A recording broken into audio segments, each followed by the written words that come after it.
ચલો, ગઈકાલે આપણે જે ચર્ચા કરી કે શ્વસનના બે પ્રકારો છે, જારક શ્વસન અને અજારક શ્વસન. હવે આપણે એ પણ જાણી ગયા છે કે બંને શ્વસનની શરૂઆત એક કોમન તબક્કાથી થાય અને એ કોમન તબક્કો કયો છે? ગ્લાયકોલિસિસ. બરાબર? તો આજે આપણે ગ્લાયકોલિસિસ વિશે જોઈશું. હવે ટેક્સ્ટબુકનું જે લખાણ આપ્યું છે એના વિશેનું એ હું મોડે જ તમને સમજાવીશ. બરાબર? પણ અહીં મેં ચાર્ટ ડ્રો કર્યો છે વ્યવસ્થિત, ટેક્સ્ટબુક કરતાં થોડીક અલગ રીતે લખીને. સેમ ટુ સેમ ટેક્સ્ટબુકનો જ છે, પણ આજે 1,3-બાયફોસ્ફોગ્લિસરિક એસિડ છે, આ ફોસ્ફોગ્લિસરેટ છે, એ બધી લખવાની બીજા નામથી લખ્યું છે ટેક્સ્ટબુકમાં. બરાબર? 6 વસ્તુ બધી આ જ છે. હવે ખાસ ધ્યાન રાખજો કે એક્ઝામની અંદર આ જે થિયરીઓ છે, ગ્લાયકોલિસિસ, ક્રેબ્સ ચક્ર, ઓક્સિડેટિવ ફોસ્ફરીકરણ, એમાંથી એક પૂછાય જ લોંગ ક્વેશ્ચનની અંદર. તો એક્ઝામિનર તમારી થિયરી એટલી વાંચવા ના રહે જેટલું ચાર્ટ પર ધ્યાન આપે. એટલે અહીં મેં જે ચાર્ટ ડ્રો કર્યો છે એમાંનો એક પણ સિંગલ વર્ડ પણ તમારો છૂટવો જોઈએ નહીં. એટલા માટે આખા બોર્ડ પર ચાર્ટ સિવાય બીજું કશું જ નથી કર્યું, કારણ કે આ મોસ્ટ ઇમ્પોર્ટન્ટ વસ્તુ ચાર્ટ છે. બરાબર? એટલે હવે પછીની જે બધી થિયરીઓ હશે, ઓક્સિડેટિવ ફોસ્ફરીકરણ છે, ક્રેબ્સ ચક્ર છે, ગ્લાયકોલિસિસ, એનું લખાણ લખવામાં આવશે નહીં. એ લખાણ હું તમને મોઢે સમજાવીશ, ટેક્સ્ટબુકનું દરેક. બરાબર? પણ હું જે બોર્ડ પર ચાર્ટ ડ્રો કરું છું એ ચાર્ટ તમારે નોટમાં લખીને પ્રિપેર કરવાનું રહેશે એકદમ વ્યવસ્થિત. અને જ્યારે આ થિયરી પૂછાય એટલે પહેલાં ચાર્ટ ડ્રો કરવાના, પછી એના વિશેના લખાણ લખવાના. બરાબર? તો ધ્યાનથી એને જોઈ લેજો. બરાબર? ફોટો આવશે જ એટલે એ પ્રમાણે કોપી કરી લેજો તમે. હવે આપણે શરૂઆત કરીએ છીએ ગ્લાયકોલિસિસની. ચલો, ગ્લાયકોલિસિસ વિશે આપણે શું જાણીએ છીએ? તો પહેલાં આપણને ખબર પડી કે ગ્લાયકોલિસિસ જે છે, બરાબર, એ જારક અને અજારક શ્વસન બંનેનો કોમન તબક્કો છે. એટલે કે શરૂઆત જ શ્વસનની ગ્લાયકોલિસિસ દ્વારા થાય છે. બરાબર? અને એ પણ ઓક્સિજનની ગેરહાજરીમાં. રાઈટ? તો સૌ પ્રથમ ગ્લાયકોલિસિસ એ કયા શબ્દ પરથી નામ પડ્યું ગ્લાયકોલિસિસ? તો ગ્લાયકોલિસિસ એ ગ્રીક શબ્દ બે હતા, ગ્લાયકોઝ અને લાઇસિસ.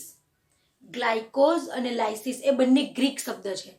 તેમાં ગ્લાયકોઝનો મિનિંગ થાય છે શર્કરા, એટલે કે શર્કરા તરીકે આપણે ગ્લુકોઝ, ફ્રુક્ટોઝ, અને લાઇસિસનો મિનિંગ થાય છે ટૂટવું, વિઘટન થઈ જવું. આમ ગ્લાયકોઝ વત્તા લાઇસિસને ભેગું કરીએ ત્યારે શબ્દ બને છે ગ્લાયકોલિસિસ, જેનો મિનિંગ થાય છે શર્કરાનું તૂટવું, શર્કરાનું વિઘટન થવું, એટલે કે ગ્લુકોઝનું વિઘટન થવું. અને આપણે શ્વસનમાં એ જ વસ્તુ કરવાના છીએ, એટલા માટે આ પથનું નામ પડ્યું છે ગ્લાયકોલિસિસ. બીજું એનું નામ છે EMP. તો શા માટેનું EMP નામ પડ્યું? તો 3 વૈજ્ઞાનિક હતા, ઇમ્બેડન, બરાબર, મેયરહોફ અને પરનાસ. આ 3 વૈજ્ઞાનિક જે હતા એમના પહેલા શબ્દ લઈને એનું EMP નામ પડ્યું છે, કારણ કે 3 વૈજ્ઞાનિકોનો ફાળો છે આ ચાર્ટ શોધવામાં, આ પદ શોધવામાં. બરાબર? ઇમ્બેડન, મેયરહોફ અને પરનાસ. ટેક્સ્ટબુકમાં આપ્યું હશે ઓટો મેયરહોફ કે જે પરનાસ કે વગેરે વગેરે, પણ મેયરહોફનો M, ઇમ્બેડનનો E અને પરનાસનો P. આ 3 વૈજ્ઞાનિકનો ફાળો હોવાથી એને EMP પદ તરીકે પણ ઓળખવામાં આવે છે.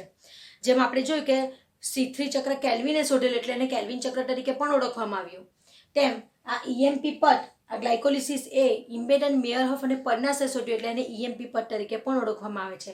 અથવા તો પછી એનું બીજું નામ છે ગ્લાયકોલિટિક પદ. શું છે? ગ્લાયકોલિટિક પદ. બરાબર? ચલો, હવે આપણે આગળ જો જોઈએ તો સૌ પ્રથમ જે ગ્લુકોઝ જે હોય છે ને, બરાબર, એ ગ્લુકોઝ આ ગ્લાયકોલિસિસ પથમાં એન્ટ્રી મારશે, અને જેવું એન્ટ્રી મારશે એટલે એમાં 10 પ્રક્રિયાઓ થશે. તમે જોજો, 1 2 3 4 5 6 7 8 9 8, અહીંથી ગણશું. જોજો, 1 2 3 4 5 6 7 8 9 10. એટલે ટોટલ ગ્લાયકોલિસિસમાં 10 પ્રક્રિયાઓ થવાની છે. અને 10 પ્રક્રિયાઓ ઉત્સેચકો દ્વારા નિયંત્રિત હોય. અહીં આપણા ટેક્સ્ટબુકમાં બધા ઉત્સેચકોના નામ આપ્યા નથી એટલે મેં લખ્યા નથી. અહીં એક જ ઉત્સેચકનું નામ આપ્યું છે કે ગ્લુકોઝમાંથી જ્યારે ગ્લુકોઝ 6 ફોસ્ફેટ બને ત્યારે હેક્ઝોકાઇનેઝ નામનું ઉત્સેચક મદદ કરે. પણ આ રીતે 10 પ્રક્રિયાઓમાં 10 ઉત્સેચકો બધા જ મદદ કરે છે.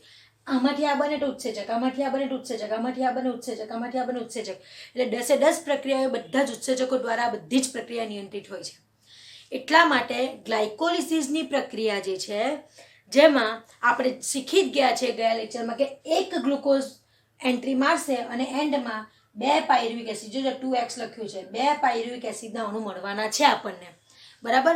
પણ એ ગ્લુકોઝમાંથી પાયરુવિક એસિડ બનવાની એ જે થિયરી છે એ 10 પ્રક્રિયાઓમાં થશે અને 10 પ્રક્રિયા ઉત્સેચકો દ્વારા નિયંત્રિત થશે. આમ ગ્લાયકોલિસિસ કોને કહેવાય? તો ગ્લાયકોલિસિસ એટલે ગ્લુકોઝનું પાયરુવિક એસિડમાં વિઘટન થવાની ઘટનાને ગ્લાયકોલિસિસ તરીકે ઓળખવામાં આવે છે. તમે જોજો ગ્લાયકોલિસિસનું જે ટાઇટલ આપ્યું છે તેની ઉપરની થિયરીમાં છેલ્લી સેન્ટેન્સમાં એની ડેફિનેશન આપી છે કે ગ્લુકોઝનું પાયરુવિક એસિડમાં વિઘટન થવાની જે ઘટના છે એને ગ્લાયકોલિસિસ તરીકે ઓળખવામાં આવે છે.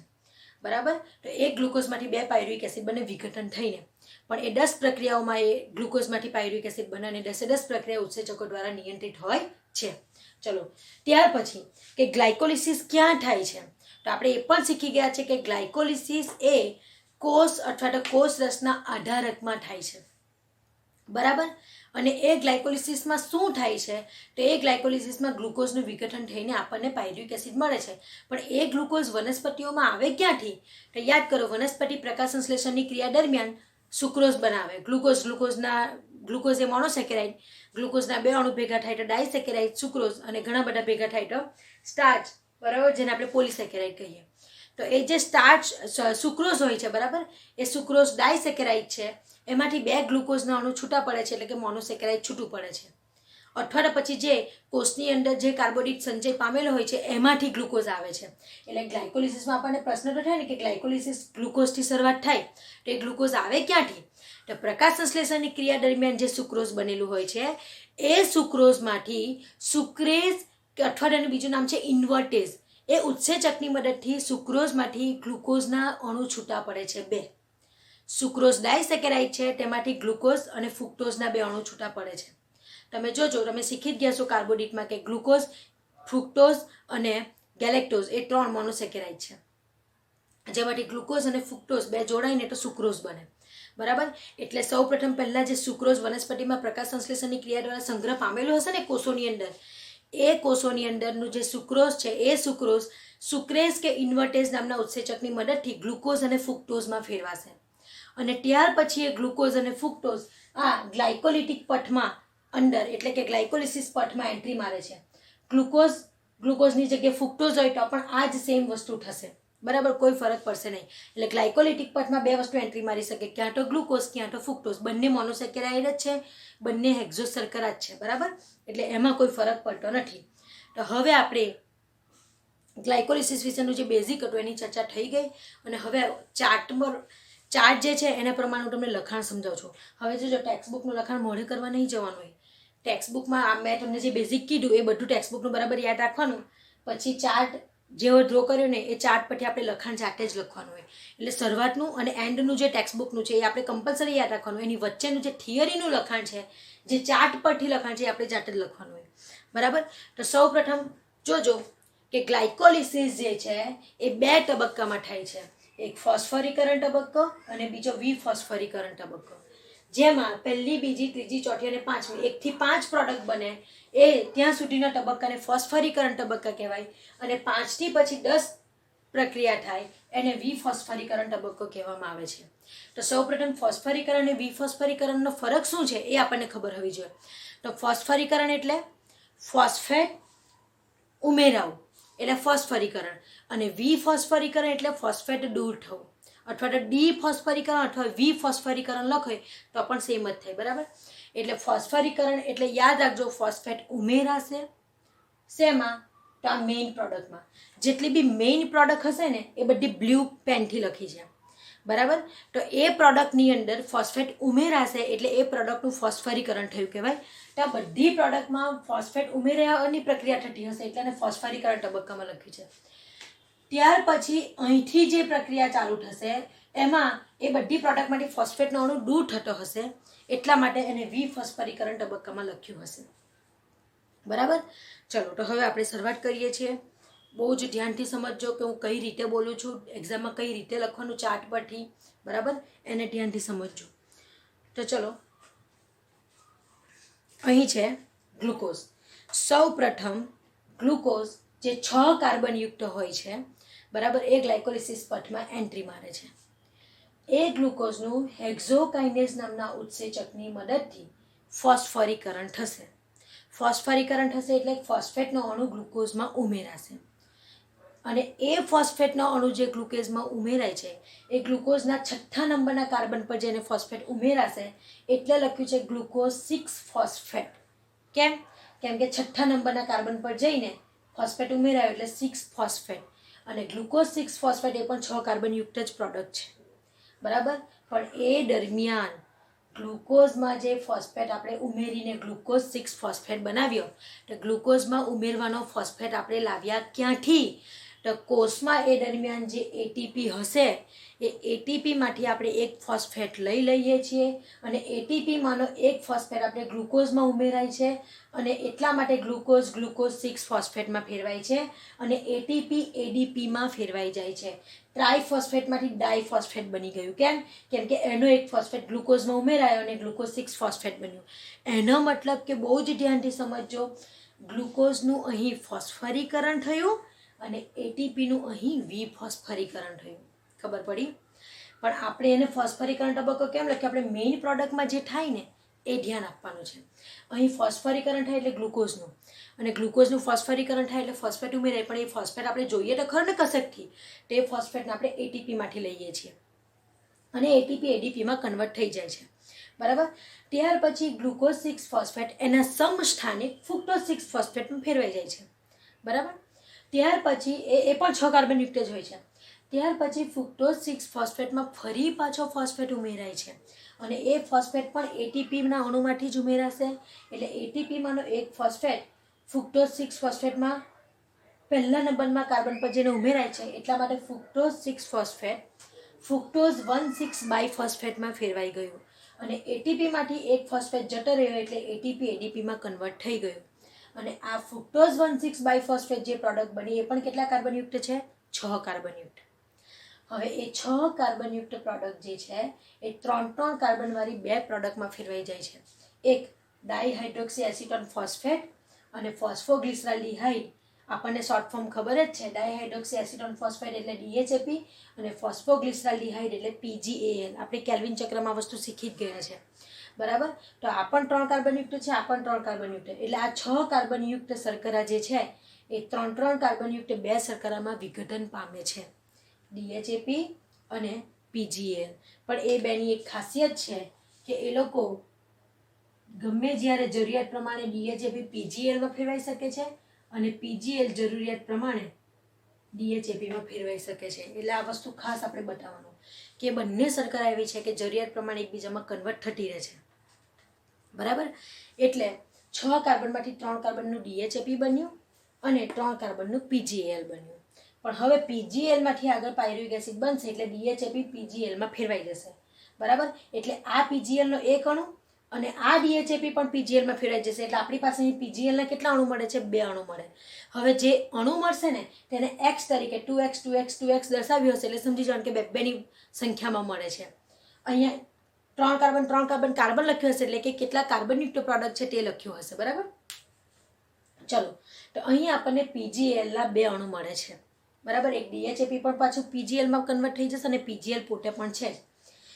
ત્યાર પછી PGALનું શું થશે? તો PGALનું ઓક્સિડેશન થશે અને એમાંથી જે ફોસ્ફેટ હશે એ 2 અકાર્બનિક ફોસ્ફેટના અણુ એની અંદર ઉમેરાશે.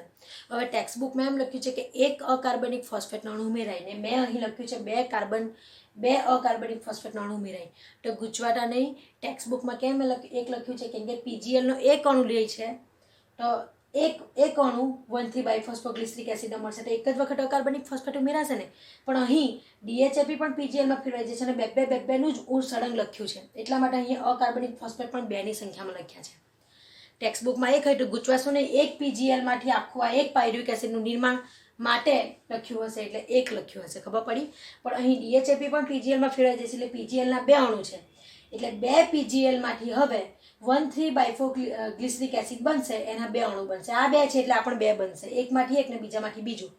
એનું શોર્ટ ફોર્મ છે BPGA. બરાબર. ફોસ્ફોગ્લિસરાલ્ડિહાઇડનું શોર્ટ ફોર્મ PGL અને 1,3 બાયફોસ્ફોગ્લિસરિક એસિડનું શોર્ટ ફોર્મ છે BPGA. હવે અહીંયા જે આપણે 2 અકાર્બનિક ફોસ્ફેટ ઉમેરીએ છીએ ને એ એક નંબર પર ને 3 નંબર પર ઉમેરાશે એટલે 1,3 બાયફોસ્ફોગ્લિસરિક એસિડ એવું લખ્યું છે. બરાબર. એટલે ફોસ્ફોગ્લિસરિક એસિડનું જેમ આનું વિઘટન થઈને આ 2 શર્કરા બની તેમ અહીં પીજીએલના 2 અણુનું ઓક્સિડેશન થશે અને અકાર્બનિક ફોસ્ફેટ એની અંદર ઉમેરાશે અને ઉમેરાઈને પીજીએલમાંથી બીપીજીએનું 2 પીજીએલના અણુમાંથી 2 બીપીજીએના અણુનું નિર્માણ થશે. એ દરમિયાન અહીં 2 હાઇડ્રોજન એ ટ્વાઇસ NAD 2 NADના અણુ સાથે જોડાય છે અને ટ્વાઇસ NAD ટ્વાઇસ NADH2 માં કન્વર્ટ થઈ જાય છે. બરાબર. ચલો ત્યાર પછી બીપીજીએ જે છે એ હવે આપણને કયો તબક્કો ચાલુ થઈ ગયું? વિફોસ્ફરીકરણ. અહીં સુધી આપણે જોયું કે આ મેઇન પ્રોડક્ટનું ફોસ્ફરીકરણ થતું હતું એટલે એની અંદર ફોસ્ફેટ ઉમેરાતા હતા, પણ અહીંથી હવે મેઇન પ્રોડક્ટનું વિફોસ્ફરીકરણ ચાલુ થશે એટલે એ લોકોમાંથી ફોસ્ફેટ હવે દૂર થવાના છે એટલે અહીંથી આપણે વિફોસ્ફરીકરણનો તબક્કો ચાલુ થાય. એક્ઝેક્ટ અહીંથી આપણને નહીં દર્શાવાય એમ જોવા જઈએ બરાબર, કારણ કે તમે જોજો અહીંથી આપણું વિફોસ્ફરીકરણનો તબક્કો ચાલુ થયો કહેવાય. કેમ કે તમે જોજો કે અહીંયા આપણે ફોસ્ફેટ ઉમેર્યા ને, ફોસ્ફેટ ઉમેર્યા એટલે અહીંથી બીપીજીએ પછી આગળથી વિફોસ્ફરીકરણનો તબક્કો ચાલુ થાય છે.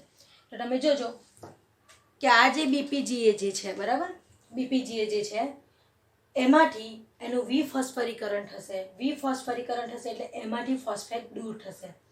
કયા નંબરનો? પહેલા નંબરના કાર્બન પર જે ફોસ્ફેટ ઉમેરાયેલો હતો તે દૂર થઈ જાય છે એટલે 1,3 ના જગ્યાએ 3 ફોસ્ફોગ્લિસરિક એસિડમાં ફેરવાઈ જાય છે અને અહીંયાથી જે ફોસ્ફેટ દૂર થયો એ ફોસ્ફેટને ગ્રહણ કોણ કરશે? તો એડીપી ગ્રહણ કરશે અને એડીપીમાં આમાંથી નીકળેલો એક ફોસ્ફેટ ઉમેરાય એટલે એડીપી એટીપીમાં ફેરવાઈ જાય છે એટલે ડાયફોસ્ફેટમાંથી ટ્રાયફોસ્ફેટ બની જાય છે. પણ અહીં તો બીપીજીએના 2 અણુ છે એટલા માટે ફોસ્ફેટ પણ કેટલા છૂટા પડ્યા? 2 અને 2 ફોસ્ફેટ છૂટા પડ્યા એટલે 2 એડીપી એને ગ્રહણ કરીને 2 એટીપીમાં કન્વર્ટ થયા. ખબર પડી? ત્યાર પછી 3 ફોસ્ફોગ્લિસરિક એસિડ એ 2 ફોસ્ફોગ્લિસરિક એસિડમાં ફેરવાઈ જાય છે એટલે ત્રીજા નંબરના કાર્બન ઉપર જોડાયેલા ફોસ્ફેટ બીજા નંબરના કાર્બન સાથે જઈને જોડાઈ જાય છે. ત્યાર પછી 2 ફોસ્ફોગ્લિસરિક એસિડમાંથી પાણીના 2 અણુ છૂટા પડે છે અને ફોસ્ફોઇનોલ પાયરુવિક એસિડમાં ફેરવાઈ જાય છે જેનું શોર્ટ ફોર્મ છે PEP. બરાબર, જેને આપણે C4 ચક્રમાં જોઈ ગયા છે, ફોસ્ફોઇનોલ પાયરુવિક એસિડ. બરાબર, અને એ ફોસ્ફોઇનોલ પાયરુવિક એસિડ જે છે એનું ફરી પાછું વિફોસ્ફરીકરણ થશે અને એમાંથી ફોસ્ફેટનો અણુ દૂર થશે અને પાયરુવિક એસિડમાં ફેરવાશે. પણ અહીં ફોસ્ફોઇનોલ પાયરુવિક એસિડના 2 અણુ છે એટલા માટે 2 ફોસ્ફેટના અણુ છૂટા પડશે અને એ છૂટા પડેલા 2 ફોસ્ફેટના અણુને 2 એડીપીના અણુ ગ્રહણ કરશે અને 2 એટીપીમાં કન્વર્ટ થઈ જશે અને 2 ફોસ્ફોઇનોલ પાયરુવિક એસિડમાંથી 2 પાયરુવિક એસિડ બને છે. અહીં તમે જોજો અહીંયા 6 કાર્બનયુક્ત બધી પ્રોડક્ટ હતી, ત્યાર પછી જે મળે છે એ બધી 3 કાર્બનયુક્ત 3 કાર્બન 3 3 3 3 3 બરાબર, અને અહીંથી બધી જ મલ્ટી પ્રોડક્ટ પછી 2 અણુની સંખ્યામાં મળે છે એટલા માટે અહીં 2 એડીપીમાંથી 2 એટીપી 2 એડીપીમાંથી 2 એટીપી એવું લખ્યું છે. આમ તમે જોજો ગ્લાયકોલિસિસની શરૂઆત 1 ગ્લુકોઝના અણુથી થયું અને એન્ડ 2 પાયરુવિક એસિડના અણુ મળવાથી થયું. એ લખ્યું છે 2x એટલે 2 પાયરુવિક એસિડના અણુ. બરાબર, આમ ગ્લાયકોલિસિસ એ ફોસ્ફરીકરણ અને વિફોસ્ફરીકરણ તબક્કામાં પૂરું થયું. પણ હવે જેમ આપણે પ્રકાશ સંશ્લેષણમાં એટીપી અને NADPH2ને ધ્યાન પર લેતા હતા પ્રોડક્ટ તરીકે, તેમ અહીં પણ જારક શ્વસન માટે 3 થિયરી થવાની છે: ગ્લાયકોલિસિસ, ક્રેબ્સ ચક્ર અને ઓક્સિડેટિવ ફોસ્ફરીકરણ. તો એમાં પણ નિપજ તરીકે આપણે કોને ધ્યાનમાં લેવાનું? તો શ્વસનની ક્રિયામાં આપણને શું જોઈએ છે? એટીપી જોઈએ છે. બીજું એટીપી કોનામાંથી મળે? તો NADPH2 માંથી મળશે પાછળ જતા. તો આપણે ગ્લાયકોલિસિસ અને ક્રેબ્સ ચક્ર એ બંને દરમિયાન કેટલા એટીપી મળે અને કેટલા NADPH2 મળે એનું ખાસ ધ્યાન રાખીશું. એના પર જ આપણું ફોકસ હોવું જોઈએ. એ જ આપણી મેઇન ગણતરી છે, એ જ આપણી નિપજ છે. એ એટીપી અને NADPH2ના માટે જ આટલી બધી માથાકૂટ આપણે જોઈએ છીએ. બરાબર, અને જારક શ્વસનનો જે ત્રીજો તબક્કો છે એને ઓક્સિડેટિવ ફોસ્ફરીકરણ, એ તબક્કામાં જે ગ્લાયકોલિસિસ અને ક્રેબ્સ ચક્રમાંથી NADPH2 મળ્યા હશે એ બધા જ NADPH2 જારક શ્વસનના ત્રીજા તબક્કામાં ઓક્સિડેટિવ ફોસ્ફરીકરણમાં જશે અને NADPH2 માંથી બધા એટીપી કન્વર્ટ થઈ જશે. બરાબર, તો અહીં આપણે એટીપી અને NADPH2ને જો ધ્યાન પર લેવાની વાત કરીએ તો તમે જોજો કે ફોસ્ફરીકરણ દરમિયાન 1 એટીપી અને 2 એટીપી વપરાઈ ગયા, મળ્યા નહીં, વપરાઈ ગયા. પણ વિફોસ્ફરીકરણના તબક્કામાં 2 અને 2 4 એટીપી આપણને મળ્યા અને બીજા 2 NADPH2 મળ્યા. એટલા માટે અહીં લખ્યું છે કે ફોસ્ફરીકરણના તબક્કામાં 2 એટીપી વપરાઈ ગયા, જ્યારે વિફોસ્ફરીકરણના તબક્કામાં 4 એટીપી મળ્યા અને 2 NADH2 મળ્યા. પણ એ 4 એટીપીમાંથી આ 2 વપરાયેલાની ભરપાઈ તો કરવાની ને, એટલે 4 જે મળ્યા એની કમ્પેરિઝનમાં 2 વપરાઈ ગયા એટલે ટોટલ આપણને 2 જ એટીપી મળ્યા કહેવાય. કેમ કે 4 મળે છે પણ 2 વપરાઈ જાય છે, એટલે ટોટલ આ થિયરીમાં આપણને 2 એટીપી મળ્યા કહેવાય. કેમ 4 - 2 એટલે 2 એટીપી અને 2 NADH2 મળે છે. એટલે મગજમાં ઠસાવી દેજો, ગ્લાયકોલિસિસ એટલે એક ગ્લુકોઝમાંથી 2 પાયરુવિક એસિડના અણુ મળે અને એમાં બીજું શું મળે તો 2 એટીપી અને 2 NADH2ના અણુ મળે છે. બરાબર, એટલે ગ્લાયકોલિસિસ અહીં આપણું પૂરું થાય છે. પણ આ પ્રોડક્ટ ખાસ ધ્યાનમાં રાખજો, કારણ કે આ બધી વસ્તુ છેલ્લે આપણું જેવું જારક શ્વસન પૂરું થશે ને એટલે એટીપી અને NADH2ની ગણતરી આવશે અને એ ગણતરી વખતે આપણે આંકડા યાદ હોવું જરૂરી છે. બરાબર, એટલે કમ્પલસરી આ વસ્તુ તમારે યાદ રાખવાનું રહેશે. હવે બીજી એક વાત, હવે ટેક્સ્ટ બુકમાં છેલ્લે આપ્યું છે કે આપણે જોયું ગઈકાલની થિયરીમાં કે ગ્લાયકોલિસિસમાંથી જ્યારે એક ગ્લુકોઝમાંથી પાયરુવિક એસિડ બને તો હવે એ પાયરુવિક એસિડના આગળ જવા માટે 3 રસ્તા હોય કોષની અંદર. કાં તો એ ક્રેબ્સ ચક્રમાં જાય, ક્યાં તો એ આલ્કોહોલિક આઠવણમાં જાય, ક્યાં તો એ લેક્ટિક એસિડ આઠવણમાં જાય. આમ ગ્લાયકોલિસિસ પૂરું થતાં જે પાયરુવિક એસિડ અણુ મળે છે એ પાયરુવિક એસિડ પાસે 3 રસ્તા છે કોષની અંદર. જો ઓક્સિજનની હાજરી મળશે તો એ ક્રેબ્સ ચક્રમાં જતું રહેશે, જો ઓક્સિજનની ગેરહાજરી હશે અને વનસ્પતિ કોષ હશે તો આલ્કોહોલિક આઠવણમાં જતું રહેશે, અને જો પ્રાણી કોષ હશે તો એ લેક્ટિક એસિડ આઠવણમાં જતું રહેશે. પણ મોટે ભાગના પ્રોકેરિયોટિક એટલે કે આદિકોષ કેન્દ્રી અને એકકોષીય યુકેરિયોટિક એટલે કે એકકોષીય સુકોષ કેન્દ્રી સજીવો જે હોય છે એમાં મોટે ભાગે આઠવણની થિયરી જ થાય છે, એટલે કે પાયરુવિક એસિડ આઠવણની થિયરીમાં જતા રહે છે. બરાબર, પણ જો એવું લાગશે કે ગ્લુકોઝનું સંપૂર્ણ દહન કરવાની જરૂર છે અને ગ્લુકોઝનું સંપૂર્ણ દહન થયા બાદ એટીપીની સાથે સાથે CO2 અને H2 આપણને નિપજ તરીકે જોઈએ છે તો એ ગ્લાયકોલિસિસ દરમિયાન બનેલો પાયરુવિક એસિડ ક્રેબ્સ ચક્રમાં જતો રહેશે. ક્રેબ્સ ચક્રમાં જશે અને ત્યાં જઈને પાયરુવિક એસિડમાંથી જે બી બનશે એ પ્રોડક્ટ તરીકે, પણ એ દરમિયાન એને CO2 બધા મળશે, આપણને H2O મળશે, એટીપી પણ મળશે, NADH2 પણ મળશે અને FADH2 પણ મળશે. અને NADH2 અને FADH2 ભવિષ્યમાં એટીપી જ બનાવે છે. કઈ થિયરી દ્વારા તો જારક શ્વસનનો છેલ્લો તબક્કો ઓક્સિડેટિવ ફોસ્ફરીકરણ દ્વારા. એટલે કે ગ્લાયકોલિસિસ અને ક્રેબ્સ ચક્રમાં એટીપી તો મળે જ છે, પણ એટીપી ઉપરાંત NADH2 અને FADH2 મળે છે. એ NADH2 અને FADH2 જારક શ્વસનના છેલ્લા તબક્કામાં એટલે કે ઓક્સિડેટિવ ફોસ્ફરીકરણમાં જાય છે અને ત્યાં NADH2 માંથી એટીપી અને FADH2 માંથી એટીપી મળે છે આપણને. એનો મતલબ કે ઓક્સિડેટિવ ફોસ્ફરીકરણની થિયરી એટલે NADH2 માંથી અને FADH2 માંથી એટીપી બનાવવાની થિયરી. ખબર પડી?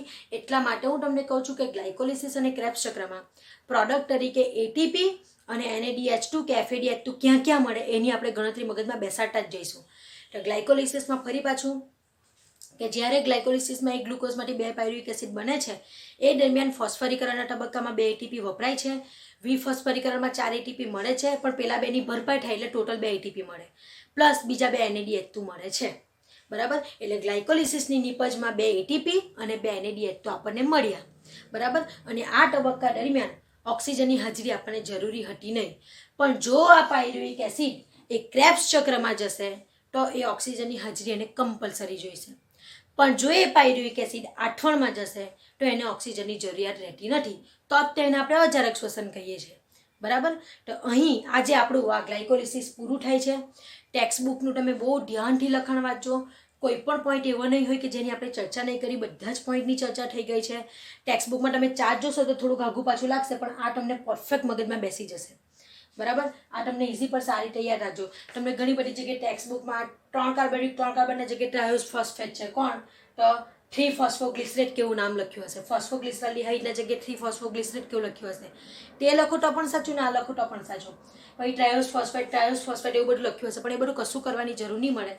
આ રીતે સિમ્પલ મેઇન પ્રોડક્ટને બધાને વચ્ચે લખવાનું, એ જેટલા કાર્બનયુક્ત હોય તેને છેલ્લે લખવાનું, એ જેટલા અણુ હોય તેને આગળ લખવાનું, એનું શોર્ટ ફોર્મ જે હોય તે જેટલા કાર્બનયુક્ત લખ્યા પછી છેલ્લે લખી દેવાનું, અને જે એટીપી ને NADP મળે તે વચ્ચે લખી દેવાનું.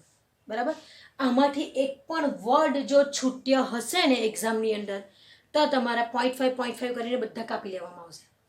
ધ્યાનમાં રાખજો, ઘણી વખત ગ્લાયકોલિસિસની થિયરી નથી પૂછાતી, માત્ર ને માત્ર ગ્લાયકોલિસિસ અને ક્રેબ્સ ચક્રના ચાર્ટ 4 માર્કમાં ને 3 માર્કમાં પૂછાય છે. થિયરી વિધાઉટ થિયરી, એટલે તમને સમજાશે કે આનું ઇમ્પોર્ટન્ટ કેટલું છે. ચાર્ટ એકલા પૂછાઈ શકે પણ થિયરી એટલી ક્યારેય નથી પૂછાતી. થિયરી પૂછાય તો ચાર્ટ તો કમ્પલસરી એના માર્ક્સ હોય છે, બરાબર. એટલે આમાં કોઈ પણ મિસ્ટેક વગર, એક પણ શબ્દની ચૂક થયા વગર સેમ ટુ સેમ તમારે આ જ વસ્તુ કોપી એક્ઝામમાં લખવાની રહેશે. ટેક્સ્ટબુકનો જે બી ચાર્ટ હશે એને જોવાની જરૂર નથી. આપણે ગ્લાયકોલિસિસમાં આ ચાર્ટ રિફર કરીશું અને લખાણ ટેક્સ્ટબુકનું જે બી કંઈ છે એ બધું જ મેં તમને એક્સપ્લેન કરી જ દીધું છે. બરાબર. એક વખત આ જો સમજ્યા હોય તો શાંતિથી ટેક્સ્ટબુકનું લખાણ જોઈ લેજો તમારી રીતે, એટલે તમને ખબર પડી જશે કે ઓલરેડી મેડમ બધા જ ચર્ચા કરી ગયા છે બધા જ સેન્ટન્સ પર. બરાબર. કોઈ પણ ટોપિક બાકી હશે નહીં. હવે આવતીકાલે આપણે આ જે 2 પાયરુવેટ એસિડના અણુ મળે છે એ આઠવણમાં જાય છે, અને જો વનસ્પતિ કોષ હશે તો એ 2 પાયરુવેટ એસિડમાંથી કઈ રીતે ઇથાઇલ આલ્કોહોલ બને, અને જો એ પાયરુવેટ એસિડ પ્રાણી કોષમાં જશે તો કઈ રીતે એ 2 પાયરુવેટ એસિડમાંથી લેક્ટિક એસિડ બને, એના વિશે આપણે જોઈશું.